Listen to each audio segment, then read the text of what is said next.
The silence is what pulled me from sleep. Not a sound, an absence. I'd grown accustomed to the neighbor's generator humming through the night, the distant bark of someone's retriever down the block, the occasional truck gearing down on Route 9. But that morning, and 3 days into what the news had been calling a regional health emergency, there was nothing. Just the whisper of my own breathing and the soft wheeze of my daughter, Lily, curled against my chest in the overhead bunk of the RV. I'm not a soldier. I'm not a prepper. My name is Marcus, and 6 months ago, I was a high school art teacher who bought a 40-foot Class A motorhome because my wife, Dana, had this dream about homeschooling Lily on the road. Dana's not here. I need to say that now because if I wait, the weight of explaining it later will collapse me. She went to check on her mother in Albany 4 days ago. The phone stopped working 2 days after that. I'm not going to pretend I know what happened to her. I'm going to focus on what I can hold. What I can hold. Lily, 22 months old, currently teething her back molars and running a low-grade fever. Bruiser, our 70-pound pit mix, loyal and dumb as a sack of hammers. And Coda, the 14-year-old beagle who's been deaf since last winter and sleeps like the dead. That's my crew. That's what I have. The RV is parked in a gated storage facility outside Danbury, Connecticut. Dana and I chose this place because of the perimeter fencing, 8-foot chain link topped with razor wire around the entire lot.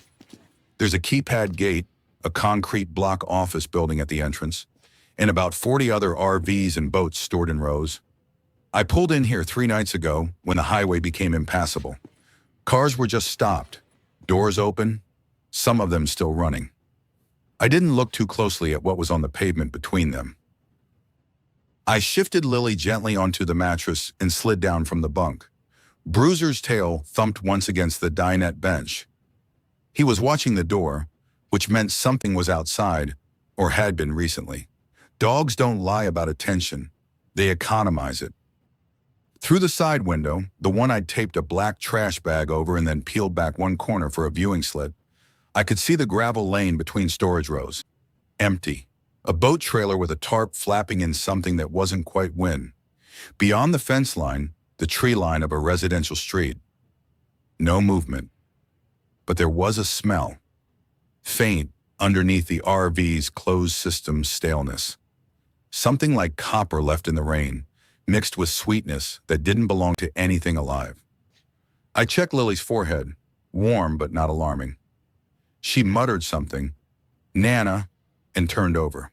I had 4 cans of formula left, 12 diapers, a half case of water bottles, a bag of kibble for the dogs, and a 9mm handgun I'd fired exactly 3 times in my life, all at a range in Vermont during a bachelor party.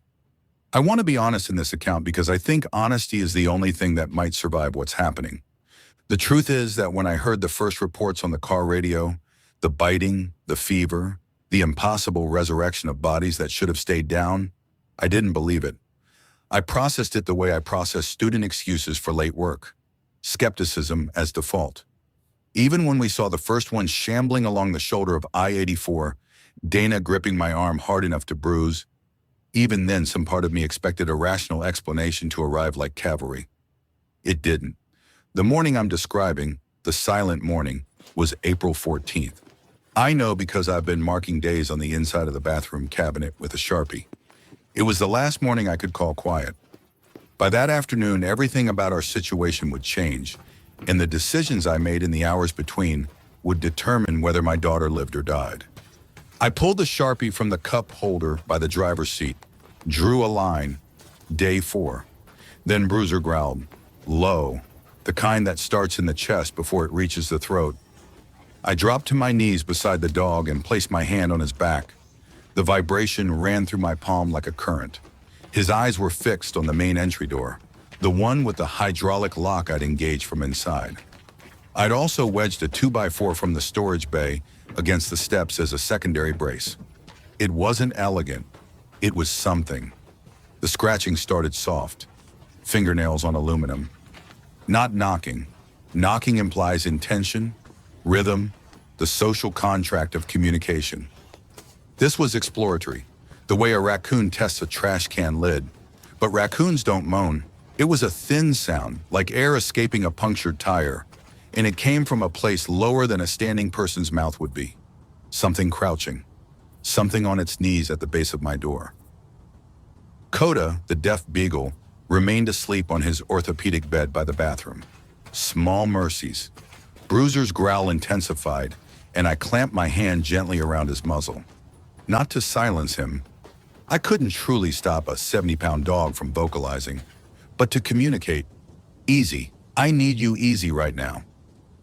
The scratching moved, migrated from the door toward the rear, tracing the length of the RV's sidewall. I tracked it from inside, moving through the cabin in a crouch, past the kitchen counter, past the fold-down table where Lily's half-finished Cheerios still sat in a plastic bowl, past the bathroom. The sound stopped beneath the back bedroom window. Then silence again. I waited. 30 seconds. A minute. 2 minutes. Bruiser's ears remained forward, but his body unlocked incrementally. Whatever it was had moved on. I allowed myself one breath. From the bunk, Lily began to cry. Not the gentle fussing of a slow wake, the sharp, full-throated wail of a toddler whose mouth hurts and whose world offers no explanation for the pain. It split the silence like an axe through ice. The sound carried. I knew it carried. These walls were insulated, but they weren't soundproof. I was at the bunk in 3 strides, scooped her up, pressed her against my shoulder, and began the bounce and sway that Dana had perfected and I'd only approximated. Shh, baby, shh, I know it hurts. She escalated. She was a champion escalator, had been since birth. The pitch climbed, operatic, indifferent to my desperation. Through the taped window slit, I saw movement. Not one shape, 3. They came from behind the boat on the trailer, emerging like shadows given weight. They moved with that particular gait, the one I'd only seen twice before but had already memorized. Uneven, purposeful, without purpose. Drawn by sound the way water is drawn by gravity. They were heading toward us. I had perhaps 90 seconds before they reached the RV. I needed Lily quiet, and I needed it now. I pulled the infant Tylenol from the cabinet above the sink, grape-flavored, the one she actually accepted. Squeezed the dropper with shaking hands. She gagged, coughed, screamed louder. "Please, Lily, please!" The first impact hit the driver's side, a palm slapping flat metal. Then another. The moaning intensified, a chorus now, 3 voices blending into something that wasn't music but lived in the same register. Bruiser launched into barking. Deep, thunderous, the bark that had once made our mail carrier refuse to approach the porch. He hurled himself at the cabin wall, and the entire vehicle rocked on its suspension. I was holding a screaming toddler, restraining a barking dog with my leg, and watching dead hands press against the window glass that separated their world from mine. The glass held. It was rated for impact, one of the upgrades Dana had insisted on, reinforced laminate. I remember thinking it was an unnecessary expense. One of them pressed its face against the window. A woman, maybe 40, still wearing a lanyard with an ID badge I couldn't read. Her eyes were filmed white, her mouth working open and closed with mechanical repetition. She couldn't see me through the tape, but she could hear everything. I carried Lily into the bathroom, the most interior space, the farthest from any wall. I sat on the closed toilet lid, held her against my chest, and rocked. I rocked like my life depended on it, because it did. It took 40 minutes. 40 minutes for the Tylenol to soften Lily's pain enough to reduce her cries to whimpers, and another 20 beyond that for the shapes outside to lose interest and drift back toward the perimeter fence. I watched them go through my narrow slit of visibility. The woman with the lanyard, a teenage boy in a basketball jersey. A third one I couldn't identify, too deteriorated, too far gone for gender or age to register. They didn't leave the compound. They wandered between storage rows like shoppers who'd forgotten what they came for. This was the problem. The facility was enclosed. The same fence that protected me also trapped them inside with me. Lily fell back, asleep against my neck, her breath hitching with residual sobs. I laid her in the pack and play I'd set up in the bedroom closet. the most protected space in the RV, surrounded on three sides by walls and storage cabinets. I draped a muslin blanket over the top, partly for darkness, partly for the illusion of separation from whatever was happening beyond those thin barriers. I took inventory. I'd done this before, but repetition in crisis isn't redundancy, it's recalibration.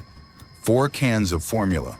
Each can make approximately 6 bottles, 24 bottles total. Lily drinks 5 to 6 per day. That gives me 4 days before she has nothing. Come on, boys. 12 diapers, 2 days if I'm conservative, less if her stomach reacts to stress the way it did last week. Half case of water, 9 bottles. 2 for Lily daily, 1 for me if I push it. Water bowls for the dogs. 3 days, maybe 4. The dogs. Bruiser was panting, still wired from the encounter. I poured kibble into his bowl and watched him eat in gulps. Coda finally stirred, shuffled over, ate with the slow dignity of a geriatric beagle. I had maybe 5 days of dog food. After that, they'd eat whatever I gave them. The 9mm had a full magazine, 10 rounds, plus 1 box of 50 in the bedroom safe. 60 shots for a man who couldn't hit a stationary target reliably at 15 yards. This wasn't an arsenal. This was a psychological prop. The RV itself was my best asset. Donna and I had sunk everything into it. Reinforced windows, upgraded locks, solar panels on the roof that trickled charge into 2 lithium batteries. The freshwater tank held 40 gallons when full. I topped it off at a campground 3 weeks ago, and we'd used maybe 10. The blackwater tank was functional. The propane would last weeks for cooking. In theory, this was a fortress on wheels. In practice, it was a box that couldn't move because the storage facility's gate required an exit code I didn't have. The access road was blocked by an abandoned delivery truck I'd squeezed past on the way in, and starting the engine, a diesel that roared like a wounded animal, would draw every infected thing within a quarter mile. I sat in the driver's seat and studied the facility layout through this windshield. 6 rows of stored vehicles, the office building at the entrance, 2 stories, brick with a flat roof, the gate shut and locked, the fence intact as far as I could see, 3 infected inside that I'd confirmed, potentially more in blind spots. My phone was dead and had been since yesterday. I'd preserved the battery foolishly, checking for Dana's call that never came. The radio picked up nothing, static across every frequency I tried. Either broadcasts had stopped or the terrain was blocking signal. I was alone in a way I'd never constructed for myself, even in imagination. But I wasn't truly alone. I had Lily. I had Bruiser, who'd put himself between any threat and my daughter without hesitation. I had Coda, useless in a fight but warm and constant, a heartbeat in the dark. I had walls and locks and solar power and 4 days of formula. 4 days to figure out what came next. I pulled the Sharpie out again and wrote beneath the date count, gate code, office. I spent the rest of that morning watching. Patience had never been my strength. Donna used to joke that I graded papers in bursts of frantic energy, then crashed for hours.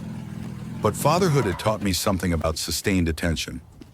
When your kid is sleeping, you learn to exist in the margins, moving carefully, thinking quietly, planning in whispers. The 3 infected followed a loose pattern.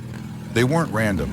They orbited the space in wide, irregular loops, drawn occasionally to some stimulus I couldn't identify. A tarp flapping, a bird landing on a fence post, the settling creak of metal in afternoon heat. But they always returned to a central drift, congregating near the office building like customers waiting for something to open. This gave me information. The rows on the far side, rows 5 and 6, were consistently clear during midday. The infected seemed to prefer the shade thrown by the office building's east wall. If I needed to move through the facility, afternoon was my window. And if I needed to reach the office itself, I'd have to create distance first. But I wasn't going anywhere today. Today was about stabilization, about getting my heartbeat below 100, about being a father before being a survivor. Lily woke around noon and I changed her into a fresh diaper, 11 remaining, and warmed a bottle using the propane stove. She drank it, watching me with those enormous brown eyes, Dana's eyes, and I felt the grief rise like water in a well. I pushed it down. Grief was a luxury that consumed calories and attention. I couldn't afford either. I played with her on the floor of the RV, stacking plastic cups that she knocked over with delighted shrieks I had to constantly shush. Every noise she made was a broadcast. Every laugh, every babble, every frustrated squeal when I took something from her hands. My daughter's joy was a danger to us both.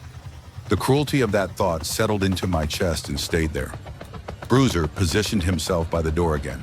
Sentinel duty, self-assigned. His ears tracked microsounds I couldn't access.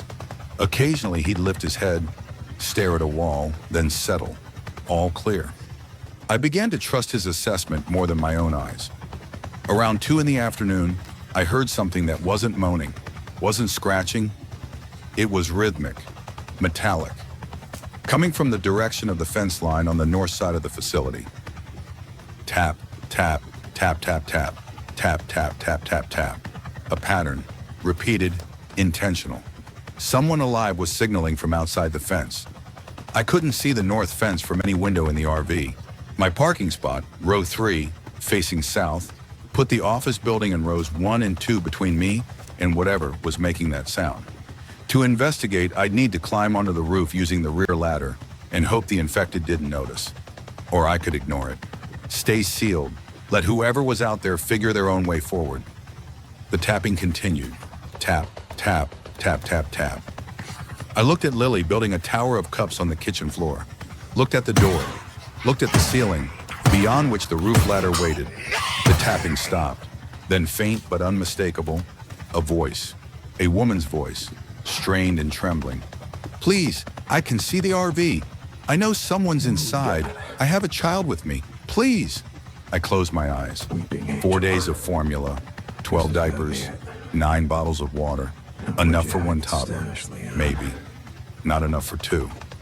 I stood at the kitchen counter with my hands flat on the laminate, pressing down as if the surface could anchor me to some version of myself that knew the right answer. The woman's voice had gone quiet.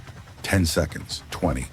I imagined her crouching against the fence with a child in her arms, scanning the facility for movement, the living kind in the other. Jesus. Bruiser whined. He looked at me, then at the door, then at me again. Dogs don't moralize. They respond to distress sounds with the pure mechanics of pack instinct. He heard someone hurting and wanted to address it.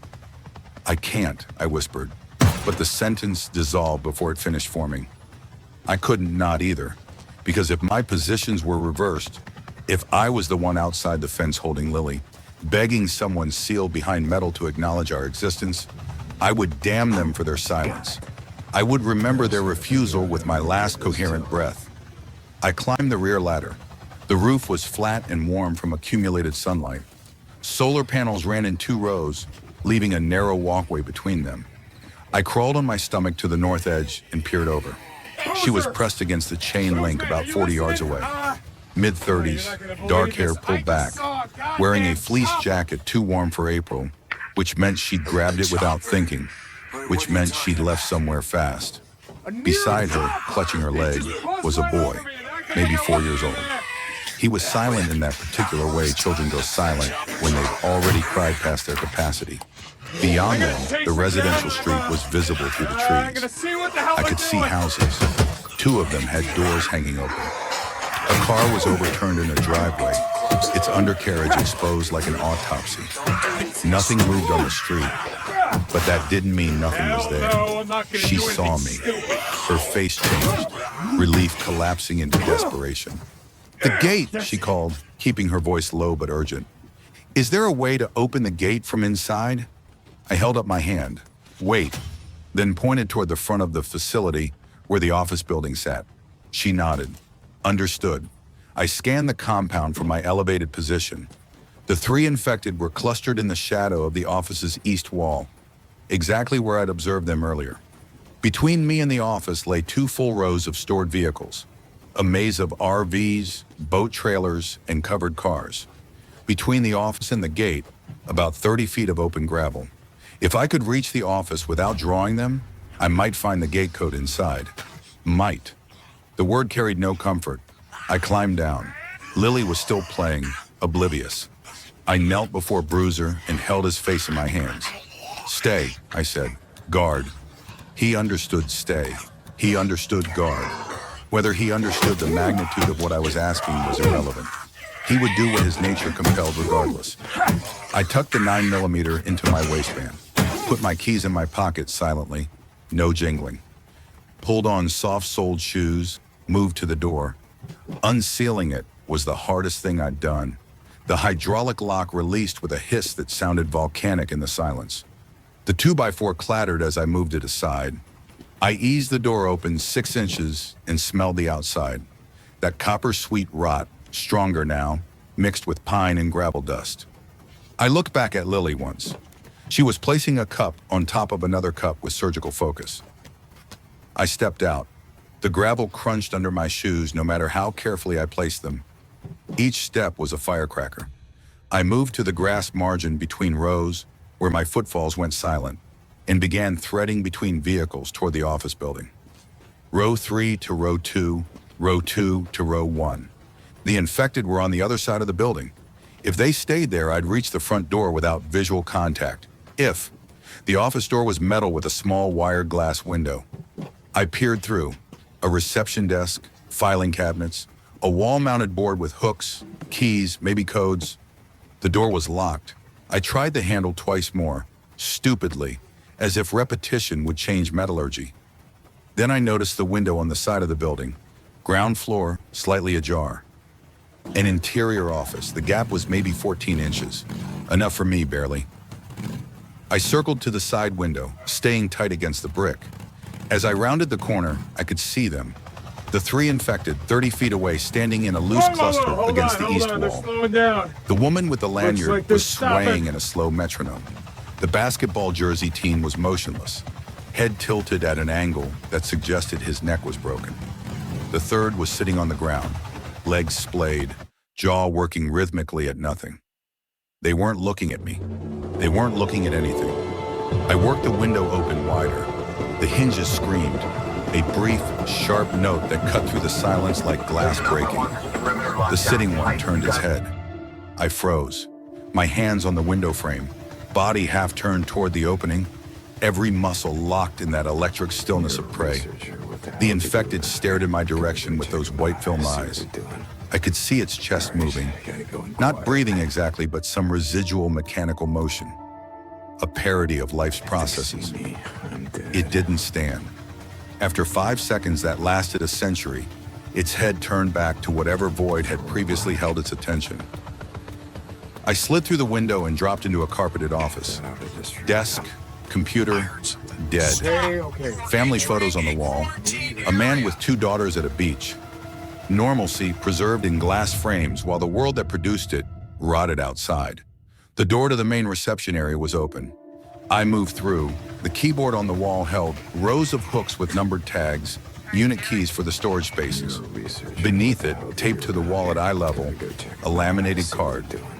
Gate access code 7739 hash. I memorized it. Then I pulled the card from the wall and pocketed it, because memory is fragile and adrenaline erodes it. On the reception desk, I found things I hadn't expected. A first aid kit, professional grade, a half-full bottle of water, a walkie-talkie, commercial model, the kind construction sites use. I tested it silently, pressing the power button. A red light blinked on, battery alive. I clipped it to my belt. In the break room behind reception, a mini fridge held nothing useful. Expired yogurt, a forgotten lunch. But the cabinet above it yielded a box of granola bars, a jar of peanut butter, and a package of crackers. Not survival supplies, break room leftovers, but calories are indifferent to their origin. I loaded everything into a plastic bag from under the counter and moved back toward the side office window. As I climbed through, I heard the woman's voice again, faint from the north fence. "Are you still there? Please." I dropped outside. The infected hadn't moved. I pressed against the brick, calculating. The gate was 30 feet from the office's front corner. The keypad was mounted on a post beside the vehicle entrance. To reach it, I'd be in open ground, visible, exposed. But the infected were on the east side. The gate was on the south side. The building itself served as a visual barrier. I moved along the south face of the building, reached the corner, and looked. Clear gravel. The gate closed, the keypad mounted at car window height. The delivery truck that had partially blocked the access road sat 10 feet beyond the gate. I walked to the keypad, pressed 7739 hash. The gate mechanism groaned to life. An electric motor, loud as a chainsaw in the stillness. Oh no, the gate rolled open on its track with a grinding mechanical whine that seemed designed to announce itself across every silent yard and dead street within hearing distance. I stood frozen at the keypad, watching the chain link panel slide aside, listening to the electric motor labor against rust and disuse. From the east side of the building, I heard them respond. That moan, the collective exhalation of things that had forgotten what air was for. Then footsteps on gravel, uneven, accelerating. I ran, not toward my RV, away from it. I sprinted along the south fence line, drawing the sound of my movement away from row 3 where Lily slept. My plan dissolved into pure physics. Create distance, find cover, circle back. The woman with the lanyard appeared around the building's corner first. She was faster than I'd expected. Not running, shambling with a horrible efficiency, her head tracking my movement, her body following in a graceless lurch. The teen was behind her. The third was still rounding the corner. I ducked between 2 shrink-wrap boats on trailers in row 1. The plastic wrap crinkled against my arm. I pressed myself between the hulls, wedged in darkness, and held my breath. The lanyard woman passed. I could see her feet through the gap between boat and trailer. Her shoes were gone, bare feet on gravel, and she didn't flinch. They don't feel pain. I'd read that online before the internet died. They don't feel anything. Whatever drives them isn't consciousness. It's something older, something stripped down to stimulus and response. She continued past. The teen followed. The third shambled in a different direction entirely, drawn toward the now open gate. The gate, it was open, and the third one was heading outside, where the woman and her child waited at the north fence. I emerged from between the boats and ran for the gate. The third infected was already through, moving down the access road toward the street. I had seconds. I reached the keypad and pressed the close button. The motor engaged again, pulling the gate shut behind the departed infected. One less inside, one more outside. The woman. I needed to reach the north fence and guide her to the now accessible gate before that thing reached the street and circled toward her. I cut through row 1, heading north. The other 2 infected had drifted south, drawn by the gate's motor sound. I had a window. I reached the north fence line and ran along it until I saw her. Still crouched, the boy pressed behind her. South side, I said, barely above a whisper. The front gate. I'll open it when you get there. Stay along the fence. Don't run. The sound carries. She nodded. Her face was tight with controlled terror. She picked up the boy. He was large for 4, and she struggled, and began moving east along the fence exterior. I paralleled her from inside, watching the compound for movement. The 2 remaining infected were somewhere south, still distracted.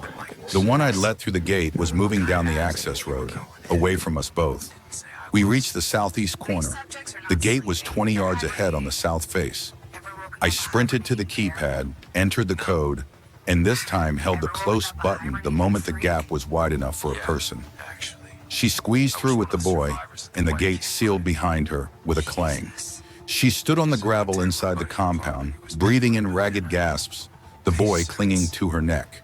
She looked at me with an expression I couldn't categorize, gratitude mixed with something like appraisal, calculating what I was, what I might become. I'm Elena, she said. This is Sam. Marcus, my RV is in row 3. We need to move now. Stay behind me. Don't make a sound. She shifted Sam to her hip and followed. We made it back without incident. The 2 remaining infected had drifted into row 6, the farthest point from us, drawn by whatever phantom stimulus guided their patrol. I opened the RV door, ushered Elena and Sam inside, and sealed everything behind us: lock, brace, tape. Bruiser investigated them with typical bluntness. Nose to knees, full circle, returned to station. He accepted their presence without protest. Coda didn't wake up. Lily had pulled herself up on the dinette seat, and was watching the newcomers with the frank curiosity of toddlerhood. Sam stared back at her from his mother's arms. Two children below the age of comprehension, meeting in a world whose rules had been rewritten overnight. Water? I offered. Elena drank half a bottle in continuous swallows, then held it for Sam, who drank the rest. That was one bottle, 8 remaining. She sat at the dinette and placed Sam beside her. The boy hadn't spoken, not once. His eyes moved, tracked, responded. He wasn't catatonic, but whatever had happened in the days before they reached my fence had removed his willingness to form words. "Where did you come from?" I asked. "Maple Street, 2 blocks east." She gestured vaguely. "We held out for 2 days. Our neighbor's house, they had a generator, food. There were 5 of us, then 3, then just us." She looked at Sam. "He saw things he shouldn't have seen." I didn't ask what. The answer was always the same in its essential shape. People becoming things, things becoming threats, trust becoming impossible. "What's your situation here?" she asked, scanning the RV's interior with those evaluating eyes. I gave her the numbers. 4 days formula, 8 water bottles now, 5 days dog food, 60 rounds of ammunition I couldn't shoot straight, solar power, sealed water tank, the gate code, and 2 infected still inside the fence. "So we're trapped in here with them." "They're trapped in here with us," I corrected, though the distinction was cosmetic. "Can you drive out?" The engine noise would bring everything for blocks. Plus, there's a truck blocking the access road. She processed this. I watched her mind work, the rapid eye movement of someone categorizing options, discarding impossibilities, searching for the non-obvious solution. "The truck, is it movable?" "I don't know. I didn't check." "Then we check, tomorrow." She looked at Lily, who had crawled across the dinette towards Sam and was offering him a plastic cup. He took it. Didn't smile, but took it. "My bag, I left it at the fence. It has things we need." "What things?" "Formula, 3 cans. I grabbed it from the CVS on Main before it got overrun. Also diapers, also a knife." She met my eyes. "I'm not useless, Marcus. I'm not dead weight. I'm a surgical tech. I know anatomy. I know triage. And I need you to know that I'll carry my share." I nodded. The relief I felt was physical, a release in my shoulders I hadn't realized I was holding. "We'll get your bag in the morning," I said. First light, the infected seemed less responsive at dawn, slower, maybe something about light sensitivity. She agreed. Sam had placed the cup on the table beside Lily's tower. Not building, just placing, a first gesture. Outside, the afternoon deepened toward evening. Inside, for the first time in 4 days, I wasn't alone with the weight. Elena's bag retrieval went clean. Dawn broke gray and cold, and the infected had migrated to the office's shadow, as if pulled by routine. I watched from the roof while she moved along the inside of the north fence to where she dropped her pack on the exterior side. She scaled the fence, quick and practiced, the movements of someone who'd been a gymnast or a climber, grabbed the bag and was back over before I'd exhaled fully.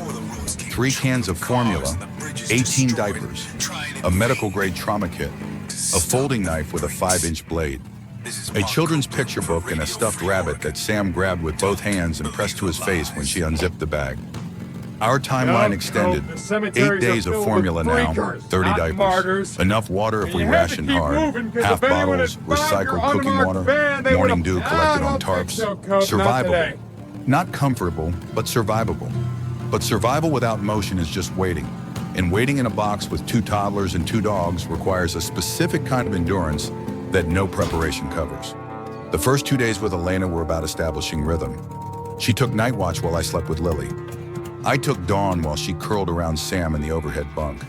We traded the children's needs like shifts, feeding, changing, soothing, containing. That's the word that dominated. Every sound Lily made was a threat assessment.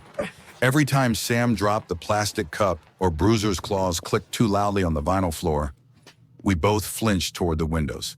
We were prisoners of acoustics, wardens of silence in a space designed for neither.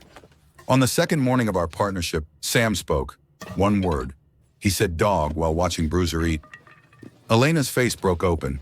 a crack in the composure she'd maintained since arriving. She turned away from me to compose herself. When she turned back, her eyes were dry but red. "He hasn't spoken in 5 days," she said. "That word is the first." Bruiser, oblivious to his therapeutic significance, finished his kibble and burped. Lily, emboldened by cohabitation, began to treat Sam as something between a sibling and a fascinating object. She brought him cups, blocks, spoons. He accepted each item with grave seriousness, examining it before placing it in a growing collection by his feet. They didn't play together exactly, parallel existence, occasional intersection. But the presence of another small human seemed to calibrate something in both of them. Lily was quieter. Sam was less rigid. On the third morning, day 7 since I'd arrived, we heard engines. Distant, south toward the highway. The sound rose and faded over 20 minutes. Multiple vehicles, moving fast, heading west. We couldn't see the highway from the facility, but the sound was unmistakable. "Military," Elena asked, "or civilians with resources?" "Should we signal?" I thought about it. Signaling meant sound. Sound meant attention. Attention meant not only the potential rescuers hearing us, but everything between us and them. "Not yet," I said. "We note the time and direction. If it's a pattern, regular convoys, we can plan an intercept." She accepted this without argument. We were establishing a decision-making rhythm. Propose, evaluate, agree, or modify. No hierarchy, no ego. The situation had stripped us to function. It was the most efficient partnership of my life, and it existed only because the world required us to be better than we'd ever been. That afternoon, while both children napped, a simultaneous miracle that granted us 40 minutes of whispered adult conversation, we planned. "The truck blocking the road," I said. "If we can move it, and if I can start the RV engine, we can leave." "Leave to where?" I didn't have an answer. West toward the convoys, north toward rural isolation. South was the coast, both an escape route and a population density nightmare. Every direction carried its own arithmetic of risk. "Before we decide where," Elena said, leaning forward on the dinette bench, "we need to solve the two inside the fence. We can't maneuver anything, truck, gate, engine, with them active." She was right. The infected had become almost ambient in their presence. I'd grown accustomed to tracking their movements, avoiding their loops, treating them as a weather pattern rather than an immediate threat. But any activity at the gate or the access road would require sustained exposure. Minutes, not seconds. And minutes in the open with 2 of them somewhere in the compound was a mathematics that didn't resolve in our favor. "We could lure them out," I said.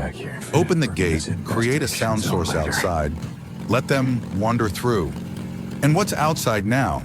That third one that left might still be close, plus whatever else has wandered into the neighborhood since. So we deal with them directly." Elena looked at me with an expression I was beginning to recognize. The surgical tech assessing a procedure. Calm, clinical, weighing precision against risk. "You have the gun," she said. "I'm a terrible shot. How close can you get and still be safe?" I don't know what safe means with them. They're fast when they focus. 30 feet? 20? I've seen them respond to sound but not sight at distance. Their vision seems degraded. They track movement up close, but they don't seem to notice stillness beyond maybe 15 feet. She'd been observing them too. More carefully than me, apparently. If I created a sound source, banging on something metal at one end of the compound, they'd come to me. You'd have them in profile, stationary target at close range, with you as bait, with me in a defensible position, on top of a vehicle, somewhere they can't reach. I hated it.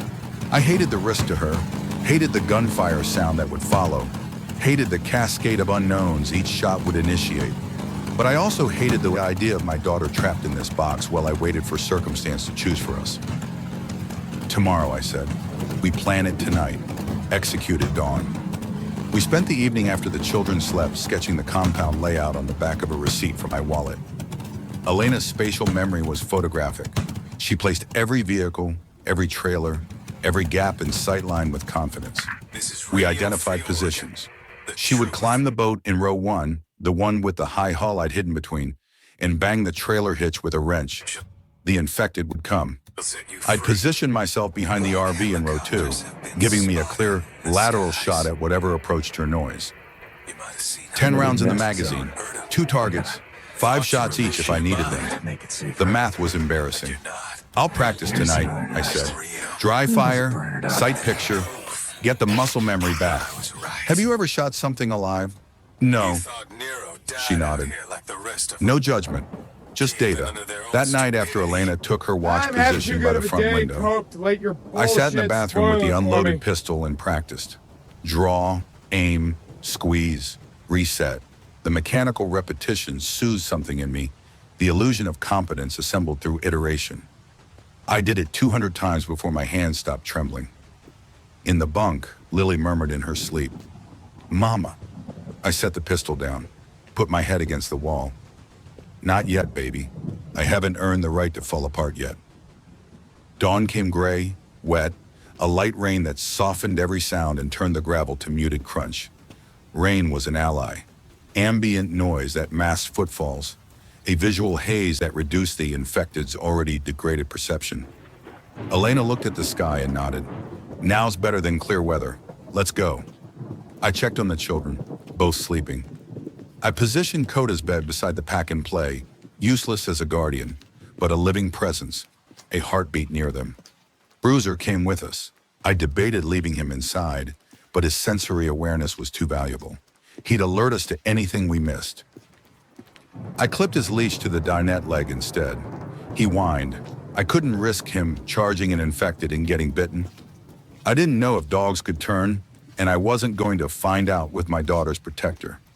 Elena and I slipped out. The air smelled of rain and pine, the rot smell dampened by moisture. I'd been living with that smell for a week and had stopped noticing it indoors.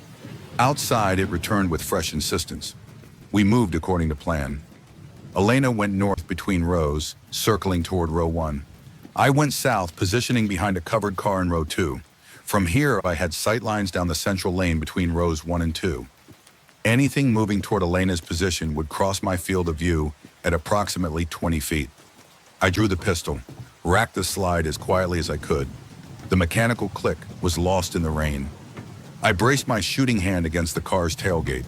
A stable platform, something the bachelor party instructor had mentioned. Stable platform, sight alignment. Squeeze, don't pull. Elena reached the boat. I couldn't see her climb. My angle was wrong, but I heard the scrape of her shoes on the trailer frame, and then nothing. She was up, ready. I waited. The rain intensified slightly. Water dripped from the covered car's tarp beside my face. I watched the lane, then clang, clang, clang. Elena hammering the trailer hitch with the wrench. The sound was sharp, metallic, rhythmic. It cut through the rain with surgical precision. She was good at this, the surgical tech in her, understanding that controlled, predictable patterns drew more sustained attention than random noise. 5 seconds. 10. The moaning started from somewhere past the office building. Then gravel sounds, that arrhythmic shuffling. They were coming. The teen appeared first, moving with that horrible efficiency down the lane between rows 1 and 2, directly into my sightline. His broken neck gave his head a listing quality, tilted 45 degrees, but his body moved with purpose. He was wet from rain, the basketball jersey plastered to his chest. 25 feet, 20, 15. I squeezed the trigger. The shot cracked through the morning like a bone breaking. The recoil jumped in my hands. The teen's shoulder jerked backward, a hit but wrong. Too low, too lateral. He stumbled, adjusted, kept moving. Toward Elena, I fired again. This time I watched the front sight, not the target. The bullet took him in the temple. He dropped like a marionette cut from strings. Instant, no drama, just the abrupt cessation of motion. 1. The lanyard woman appeared. She was running. Actually running. Not shambling, not lurching. A full sprint, arms pumping, mouth open. That moan elevated to something closer to a shriek.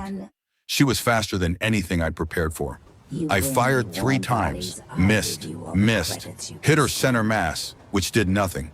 She was past me before I could adjust, heading for Elena's boat. Elena! Elena was already in motion.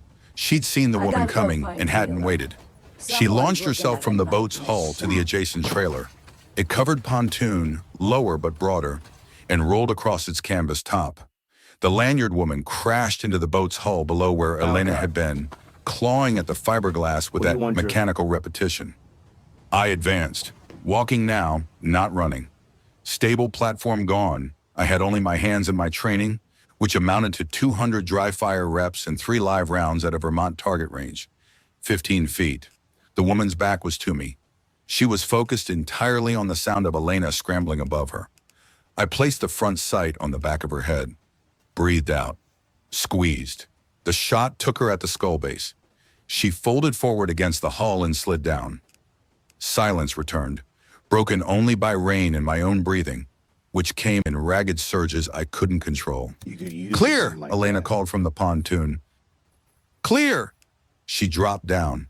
Her hands were shaking, but her voice was steady.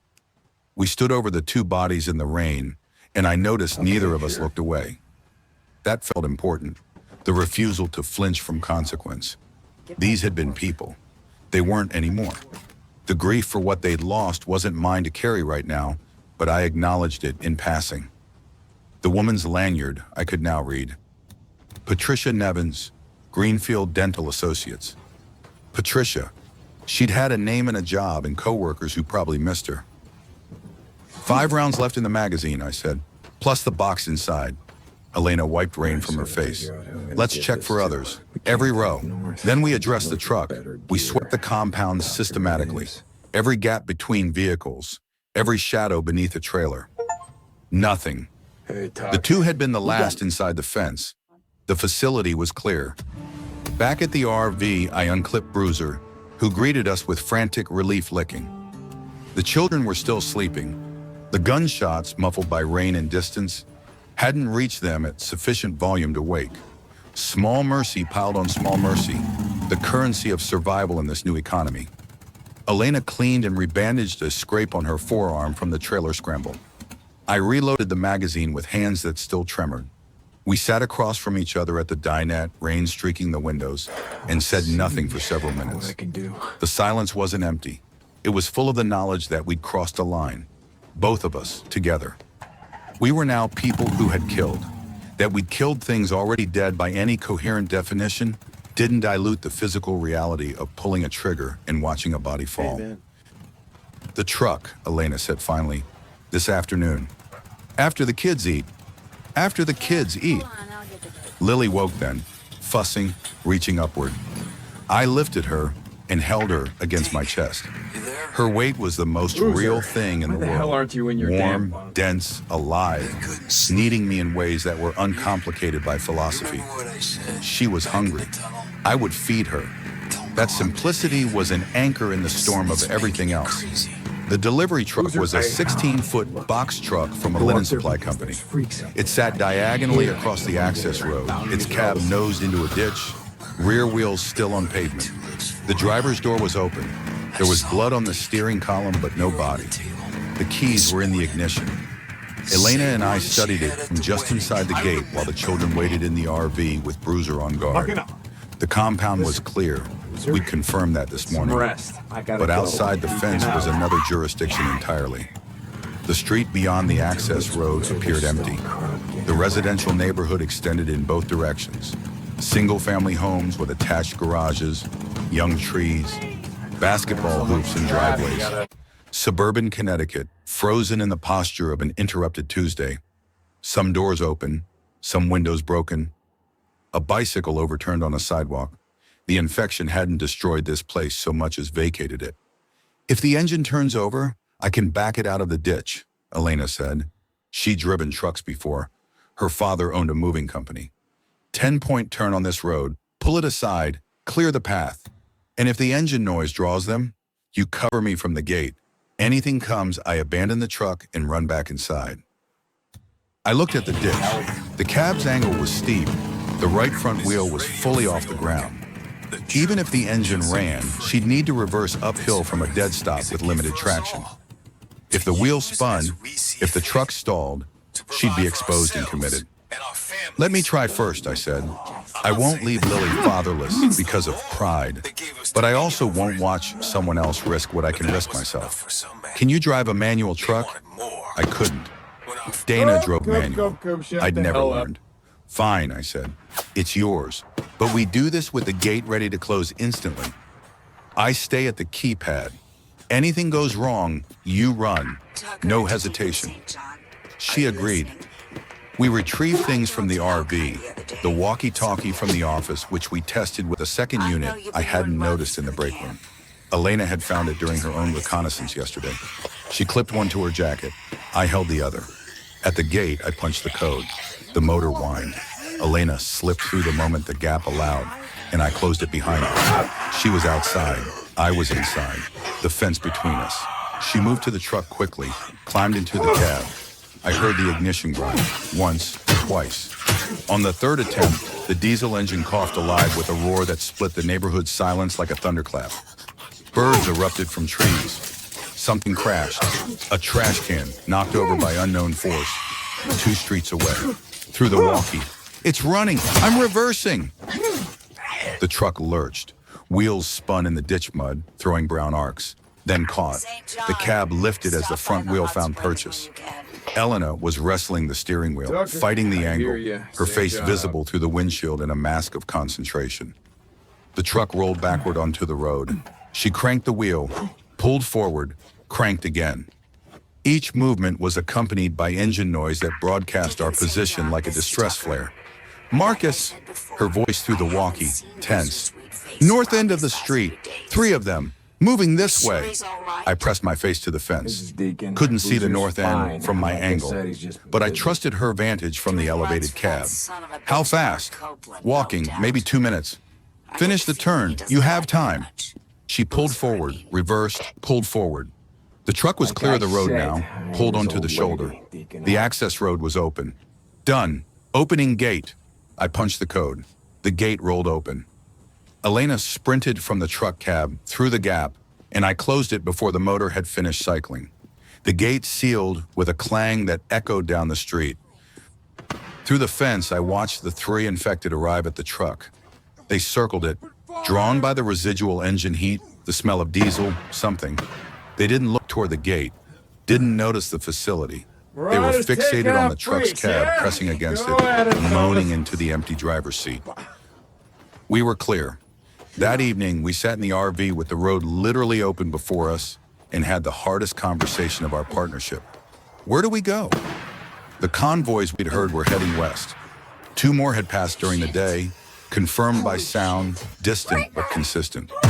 West meant organized movement, possibly military, possibly civilian caravans with resources and protection. But west also meant highways, intersections, population density, bottlenecks where the infected would mass. North meant Vermont, New Hampshire, rural, sparse, defensible terrain. But also isolation. If something went wrong medically, Lily's fever, Sam's silence potentially indicating deeper trauma, there would be no help, no infrastructure, just wilderness and whatever we carried. South was eliminated. The coast was chaos by every account we'd heard before communications failed. East was the ocean. Dead end. West, Elena said. We follow the convoys. Even if we never catch them, their path tells us something. They chose that direction for a reason. They have intelligence we don't. If we take I-84 west, we'll hit Hartford within an hour. Hartford is a city. Cities are, we don't take the highway, we take back roads, parallel the direction. Slower but survivable. I spread my road atlas on the table. Paper maps, suddenly the most valuable technology in existence. Route 37 north to Route 39 west. Rural roads through Reading, Bethel, into Brookfield and New Milford. Away from density, toward the corridor the convoys were using without entering it directly. The RV gets 8 miles per gallon, I said. The tank is 3/4 full. That gives us roughly 200 miles before we're empty. 200 miles of back roads. That's a lot of ground. It's also a lot of stops. We won't make it in one run. The roads will be obstructed. We'll have to clear, detour, possibly abandon the vehicle and continue on foot. On foot, with a toddler and a 4-year-old and 2 dogs. Yes, we sat with the impossibility. The RV was shelter, fortress, transport, but it was also massive, loud, and dependent on clear roads and fuel. The moment it became immovable, it transformed from asset to anchor. We prepare for both, Elena said. We drive until we can't, then we walk.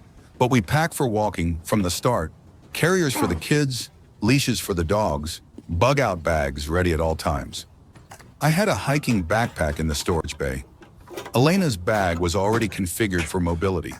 We had the formula, the water, the medical kit. If we transferred the essentials into packs, we could transition from vehicle to foot in under 5 minutes. We leave at dawn, I said. Dawn.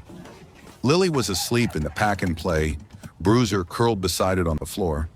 Sam had fallen asleep holding the stuffed rabbit in one hand and one of Lily's plastic cups in the other.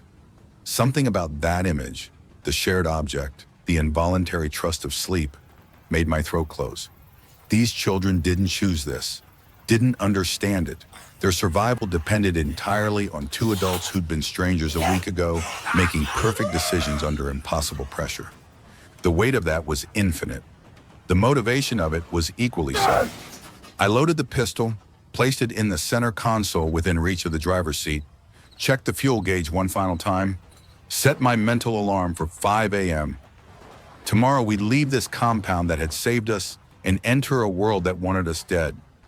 We'd do it in a 40-foot steel box with 2 babies and 2 dogs and 60 rounds in each other. I wasn't ready. I was going anyway.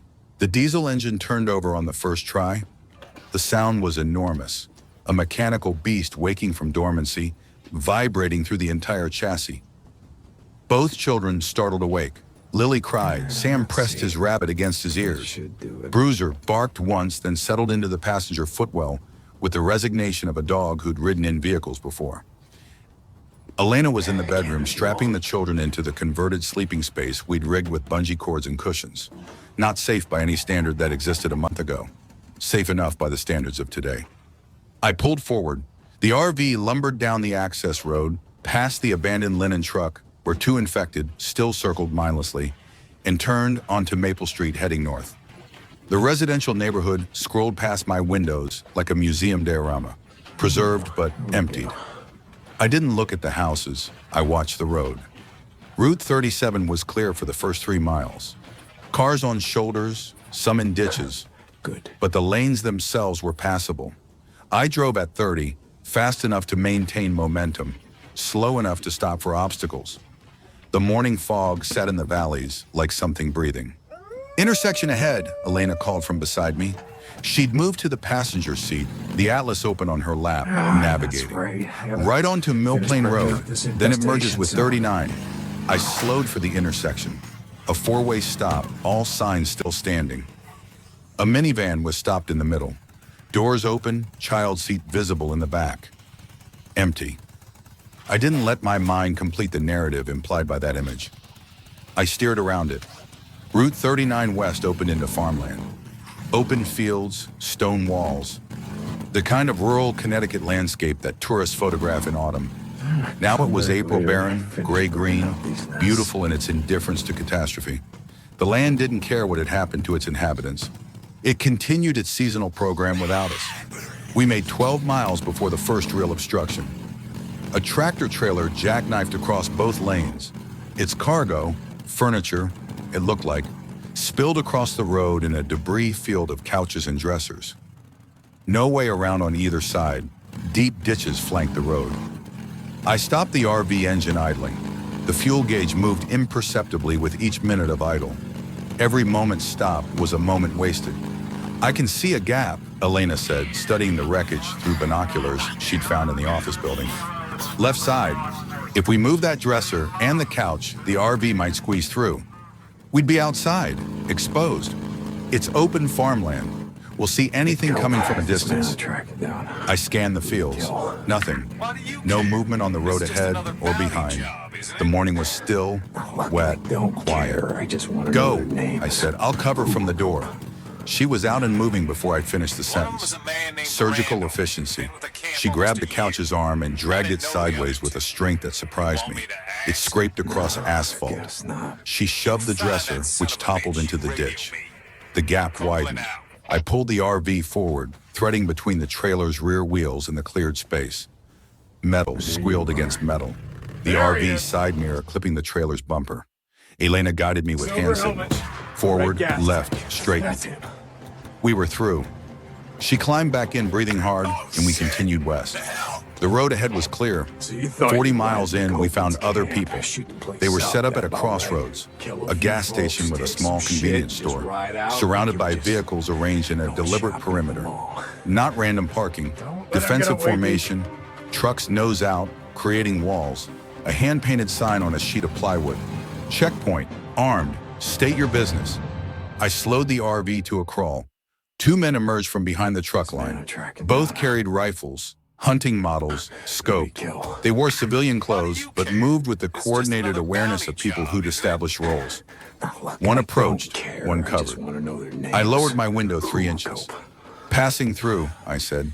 Heading west, 2 adults, 2 children, 2 dogs. The man was maybe 50, weathered. He looked past me into the RV's interior. Elena in the passenger seat, the children visible in the back, his expression softened by a degree. You can't go west on this road. Bridge is out at New Milford. They blew it 3 days ago. Military, trying to create a perimeter. What perimeter? Containment zone. Everything east of the Housatonic is designated hot. They're not letting anyone cross west of the river. The information landed like a physical impact. West, our direction, our plan, our logic was walled off. The convoys we'd heard weren't rescue. They were evacuation from our side, heading toward a barrier they may not have known existed. Is there another crossing? Elena asked, leaning toward my window. Kent, maybe, 30 miles north, but I've heard it's contested. A lot of people had the same idea. Could be passable, could be a slaughter. What about north, into Massachusetts? The man shook his head. There he is. Don't know. Our information stops at a 15-mile radius. We're holding this intersection, and that's all we can manage. He looked at the RV again. You're welcome to fuel up. We've got diesel. Cost you something in trade. What do you need? Medical supplies, ammunition, batteries. I looked at Elena. Her medical kit was professional grade. Sutures, antibiotics, morphine auto-injectors. Giving any of it away reduced our capacity. But diesel was survival, measured in miles. Trauma kit items, Elena said to me quietly. I can part with the sutures and some gauze. We keep the antibiotics and the morphine. I nodded. We traded. 12 sutures, a roll of surgical tape, and a package of sterile gauze for 20 gallons of diesel pumped directly into our tank. The man, his name was Carl, also gave us information. Route 341 north toward Kent was mostly clear as of yesterday. A family in a pickup had come south on it without incident. Thank you, I said. Keep those kids quiet when you get close to the river, Carl said. Sound carries over water. The things, they mass at crossing points, like they're waiting. He stepped back. His partner remained in cover position until we pulled past the checkpoint and onto Route 341 north. I drove with Carl's words settling into my planning like stones into wet cement. They mass at crossing points, like they're waiting. Not random wandering, purposeful congregation. That was new information that changed our calculus entirely. Route 341 wound through hills. The landscape rose around us. Wooded slopes, narrow valleys, the kind of terrain that limited sight lines and amplified ambush potential. I drove slower, 25, then 20. The RV swayed on curves it was never designed for. This was a highway cruiser forced into mountain road duty. How far to Kent? I asked. 18 miles on this road, Elena said, tracing the atlas with her finger. But the road's switchbacks. Actual distance we'll cover is probably 25. Fuel? We're at half tank with Carl's addition. Enough. In the bedroom, Lily had fallen asleep again. Her ability to sleep through motion was a gift from whatever benevolent force still operated in this universe. Sam was awake, watching the ceiling, holding his rabbit. He'd spoken 3 more words in the past 2 days. Dog, cup, and no. Each one a small victory Elena received with controlled joy. 12 miles in, The road descended into a valley, and I saw the first sign of the river. Nope, it's A done. silver thread visible through bare trees on the Mark down western these horizon. coordinates and send you that. The Housatonic, our barrier, our target. I also saw smoke, not the diffuse haze of a house fire, a column, Yeah, he's deliberate, alive. a signal But I or a won't camp. promise you how long Someone's he's gonna ahead, stay that I way. said. Deacon out. Friendly? Unknown. I slowed further. The road straightened into a half-mile stretch with open fields on both sides. At the far end, where the road curved toward a small town, vehicles were gathered. Not a checkpoint like Carl's, messier, more improvised. Cars and trucks parked at angles, people moving between them. 15, maybe 20 people visible. And beyond them, the bridge. A two-lane span over the river, partially intact. One lane appeared passable, the other collapsed into the water. People were crossing, a slow trickle, one vehicle at a time, navigating the remaining lane with painful caution. "It's open," Elena breathed. "Marcus, it's open." I pulled the RV to the side of the road a quarter-mile from the gathering. We needed to assess before we committed. 20 people could be salvation or catastrophe. Desperation makes crowds dangerous in ways infection never could. I lifted the binoculars, studied the scene. Families, kids. A woman nursing an infant in the back of a pickup. Two men with rifles directing traffic onto the bridge. An older couple helping someone in a wheelchair. This wasn't a mob, it was an exodus. But on the far side of the river, on the road beyond the bridge's western end, I could see them. A dozen, maybe more, scattered in the tree line. The infected, positioned along the road that every crossing vehicle would have to travel. Carl was right. They were waiting. People were crossing into a gauntlet. They don't know, I said. The people on the bridge, they can't see what's in the trees on the other side. Elena took the binoculars, studied the far bank, so I watched her jaw set. "We have to warn them," she said. "If we get close enough to warn them, we're committed to the crossing ourselves. There's no room to turn a 40-foot RV in that crowd. Then we warn them, and we cross, together." I look back at the bedroom. Lily asleep, Sam clutching his rabbit. Bruiser watching me with those loyal, trusting eyes. Coda snoring on his bed, oblivious to everything, which was perhaps its own form of wisdom. We had to cross. There was no alternative. East was dead. North was unknown. South was coast. West was the only direction that held the possibility of organized safety. West, through the gauntlet. I drove the RV into the gathering at walking speed. People parted, some staring at the vehicle's size with something between envy and suspicion. A man with a hunting vest and an orange cap approached my window. "That thing gonna fit on the bridge?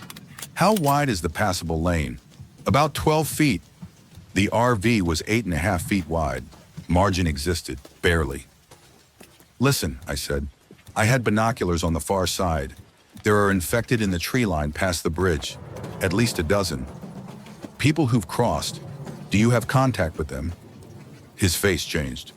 "What do you mean infected in the tree line?" "I mean they're waiting on the western road. Anyone who's crossed in the last hour drove straight into them." He turned and shouted to one of the men directing traffic. A conversation erupted. Voices rose. The crowd's energy shifted from desperate patience to desperate fear. The woman with the infant clutched her child tighter. The man in the wheelchair was wheeled backward from the bridge approach. Elena climbed out with the walkie-talkie. "Does anyone have a radio? CB? Anything that reaches the other side?" No one did. Communication had collapsed with the cell networks. The people who'd crossed before us, 3 vehicles in the past hour, were unreachable, beyond help. The man in the orange cap, his name was Dale, I'd learn later, climbed into the bed of a truck with the binoculars. He confirmed what I'd seen. Infected, western tree line, minimum 12, possibly more in depth. "So we don't cross?" a woman shouted from the crowd. "We cross together," Elena said. Her voice carried, clear, commanding, the surgical tech briefing before a procedure. "Every vehicle with someone armed takes a position. We create a convoy. The first vehicle draws them out. Armed riders and truck beds engage while the rest pass at speed." It was a plan born in seconds. Imperfect, terrifying. But it was structure where there had been paralysis. The crowd responded to it the way any group responds to competence in crisis, with relief at having someone else make the decision. Dale organized the vehicles, 8 total, including our RV. 2 trucks with armed men would lead. We would go fifth, middle of the formation, close enough to benefit from the forward clearance, far enough back to stop if things collapsed. "I need to be in the lead truck," Elena said to me. "I need to direct the engagement." "You're not a soldier." "No, I'm a surgical tech who understands anatomy. I know where to tell them to aim. Headshots are hard from a moving vehicle. I can help." I looked at her, this woman who'd been a stranger 8 days ago, who'd handed me formula and competence and a second pair of hands when mine were shaking, who'd climbed fences and driven trucks and planned assaults with the calm precision of someone who'd decided that fear was an indulgence she couldn't afford. "Sam stays with me," I said. "Sam stays with you." She touched my arm. "Brief, check up on you. firm. Get them across, Marcus. Hang I'll be in there, the truck buddy. ahead of you." As soon as we get She there, walked I'll toward pass Dale's on the truck word without around, looking back. just like you said. I watched her go and felt something rearrange itself in my chest. Some architecture of dependence I hadn't acknowledged Just until it was working on moving getting away from better. me. I still got some work I to do on closed the bike. RV door, We gotta stock checked the up on children, some gear, but buckled once you're myself patched in. up, The Get out convoy of here. began to move. Get out. We crossed at 40 miles per hour, faster than safety allowed, slower than terror demanded. The bridge's remaining lane groaned under the RV's weight. I watched the concrete edge in my side mirror, 8 inches from my tires, the river 50 feet below. On the far side, the gunfire started, sharp, rapid, Dale's truck and the lead vehicle engaging the infected that emerged from the trees. I couldn't see Elena. I could hear the shots. I drove through smoke and noise and shadows that moved at the road's edge, and I didn't stop. 3 miles past the bridge, the convoy pulled over. I counted vehicles, all 8. I counted people, all present. Elena walked back from Dale's truck. Her jacket was torn at the shoulder. Her hands were steady. "Done," she said. Sam said "mama" when she climbed aboard, his 4th word. She held him without speaking. We drove west until dark, then pulled off at a farmhouse with a clear perimeter and a functioning well. The convoy dispersed, each vehicle finding its own shelter, its own version of safety. But we exchanged locations, promised proximity. Something like community, stitched together from catastrophe. That night, with both children asleep between us and both dogs on the floor, and the farmhouse doors barricaded and the silence outside empty of moaning, I wrote in my journal, day 12, 4 people, 2 dogs, heading west, still here, the smallest, heaviest words I've ever written.